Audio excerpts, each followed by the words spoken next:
말씀은 구약의 욥기서 38장입니다.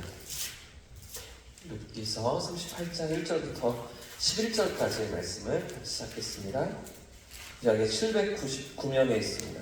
욥기서 38장 1절부터 11절까지의 본문인데요. 교독해서 한 절씩 읽겠습니다. 제가 먼저 읽겠습니다. 그때 여호와께서 폭풍 가운데에서 욥에게 말씀하여 이르시되 무지한 말로 생각을 어둡게 하는 자가 누구냐? 너는 대장부처럼 허리를 묶고 내가 내게 묻는 것을 대답할지니라. 내가 땅에 기초를 놓을 때에 내가 어디 있었느냐? 네가 깨달아 알았거든 말할지니라. 누가 그곳에 도량법을 정하였는지 누가 그 줄을 그것에 위에 띄웠는지 내가 아느냐. 그것의 줄은 무엇 위에 서 있으며 그 모퉁이 돌을 누가 놓았느냐? 그때 새벽별들이 기뻐 노래하며 하나님의 아들들이 다 기뻐 소리를 질렀느니라. 바다가 그 모태에서 터져나올 때에 문으로 그것을 막은 자가 누구냐? 그때 내가 구름으로 그 옷을 만들고 흑암으로 그 강보를 만들고 한계를 정하여 빗장을 지르고. 같이 읽겠습니다. 이르기를 내가 여기까지 오고 더 넘어가지 못하리니 내 높은 파도가 여기서 그칠지니라 하였노라. 아멘. 할렐루야. 오늘 하나님의 말씀이 우리의 삶을 인도하실 줄 믿습니다. 이제 드디어 하나님께서 나타나시죠. 드디어 하나님께서 등장하시는 대목입니다. 38장에서 하나님께서 욥에게 나타나시고요. 또 40장 6절에도 보시면 두 번째 또 나타나셔서 욥에게 말씀하시는 대목이 있는데요. 욥의 모든 고난 가운데 침묵하셨던 하나님께서 이 세 친구와의 대화, 사실은 논쟁이었죠.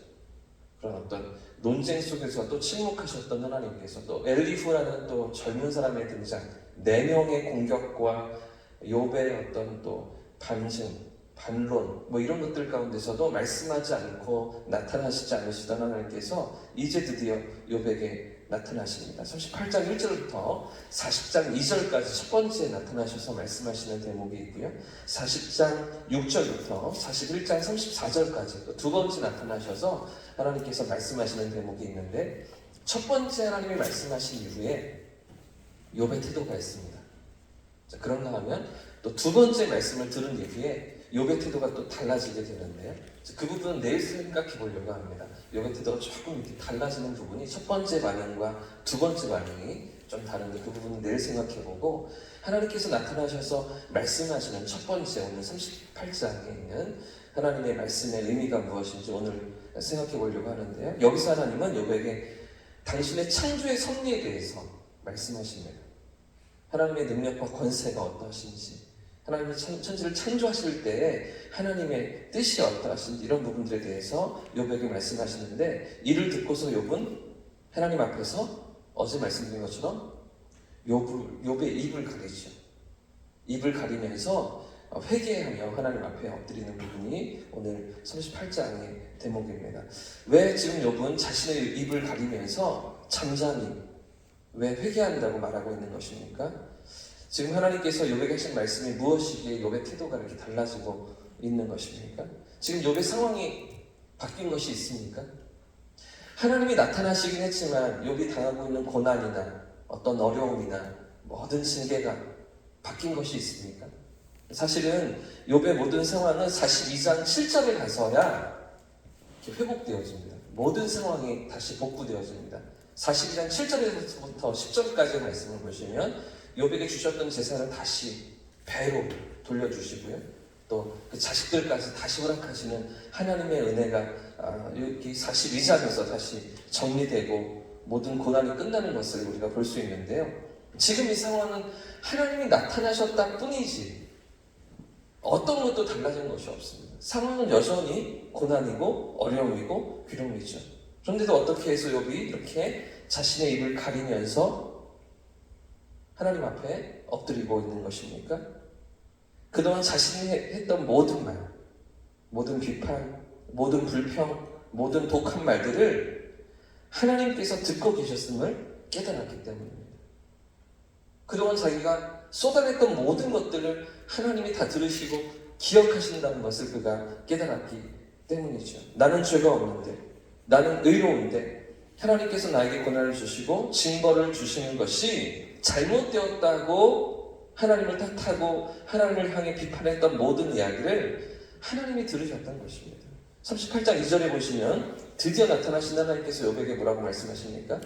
자, 1절과 2절 말씀 같이 한번 읽겠습니다. 1절과 2절입니다. 시작. 그때 여호와께서 폭풍 가운데에서 욥에게 말씀하여 이르시되 무지한 말로 생각을 어둡게 하는 자가 무지하고 어리석은 말로 하나님의 뜻을 가리고 하나님의 지혜를 의심했다는 것이죠. 누가 그랬다는 것입니까?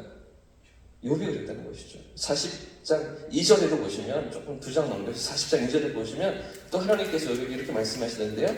트집 잡는 자가 전능자와 다투겠느냐? 하나님을 탓하는 자는 대답할지니라. 누가 이랬다는 것입니까? 누가 트집을 잡고 누가 하나님을 탓했다고 하는 것입니까? 욥이 그랬다는 것이죠. 지금까지 모든 쏟아낸 말이 그렇게 트집을 잡고 하나님께 대해서 하나님을 탓하고 있었다는 것이죠. 그런데 그 모든 욥의 이야기를 다 듣고 계셨던 하나님이 이제 나타나셔서 뭐라고 말씀하십니까? 38장 4절로 돌아가 보겠습니다. 4절 말씀 같이 읽겠습니다. 시작. 내가 땅에 기초를 놓을 때 내가 어디에 있었느냐? 내가 깨달아 알았거든 말할지니라. 8절에도 보십시오. 8절도 같이 읽겠습니다. 시작. 바다가 그 모태에서 터져 나올 때 문으로 그것을 가둔 자가 누구냐? 12절도요. 11절도 같이 읽습니다. 시작. 내가 너의 날에 아침에게 명령하였느냐? 새벽에 그 자리를 알려주었다. 지금 하나님께서 어떤 말씀을 하고 계십니까? 4절에 땅의 기초에 대해서 말씀하시죠. 온 세상을 만드시고 운행하시는 하나님의 창조의 권세, 그 능력에 대해서 말씀하시고 계십니다. 또 8절에부터 보시면 이어지는 말씀 가운데 바다를 다스리시고 통제하시는 하나님이심을 말씀하시는데, 고대 사회에서, 고대 문화에서 이때는 사실 족장시대 아닙니까? 아브라함, 롯, 이때 이삭, 야곱, 이때 욥기의 배경이 되는데, 이 고대 사회에서 바다는요, 지금도 물론이지만 인간이 종잡을 수 없는 미지의 대상이었습니다. 이 바다는 파도가 어디에서 있는지, 언제 풍랑이 잠잠해지는지 도저히 알 수가 없는 그런 바다이고 그런 파도일진데, 그런데 그런 파도와 바다를 누가 다스리신다고요? 하나님이 다스리시는 거죠. 11절에 보시면 내 높은 파도가 여기서 그칠지니라, 이렇게 하나님이 명령하셨다는 겁니다. 하나님이 이렇게 운행하고 계신다는 겁니다. 이 모든 것을 다스리시는 분이 하나님이시라고 나타내 보이시는 것이죠. 그런가 하면 아침과 새벽의 질서를 만드시고 창조의 질서도 운행하시는 분, 자연의 질서도 누구 손에 있다는 것입니까? 하나님 손에 있다는 것이죠. 무슨 말씀일까요? 이 모든 것을, 이 우주를 하나님이 다스리신다는 것이죠. 하나님께서 통치하신다는 것입니다. 그런데 이와 같은 온 우주를 다스리시는 하나님의 통치와 권세 가운데 누가 있다고요? 먼지보다 작은 욥이 있는 거죠. 한치 앞을 알지 못하고 그 섭리를 다 깨닫지 못하는 욥 자신이 그 안에 들어있다는 것입니다. 그토록 크고 광대하신 하나님의 권세와 영광 앞에서 말할 수 없이 작고 연약한 피조물 하나가 하나님께 어떻게 반응했습니까?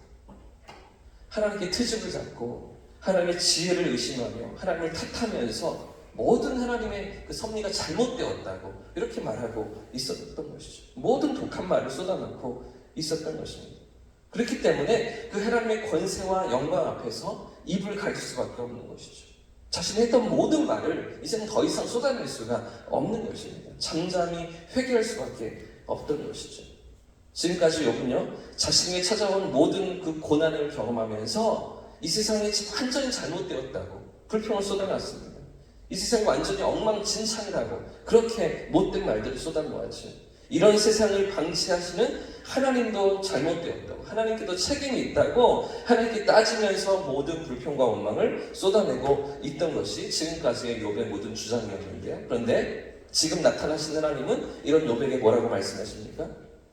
비록 세상이 아담이 범죄하고 타락하여서 이 모든 피조세계가 죄와 혼돈 가운데 있지만, 그러나 그 속에서도 이 세상은 하나님의 섭리 가운데 있다는 것이죠. 하나님의 손길 안에 있다는 것입니다.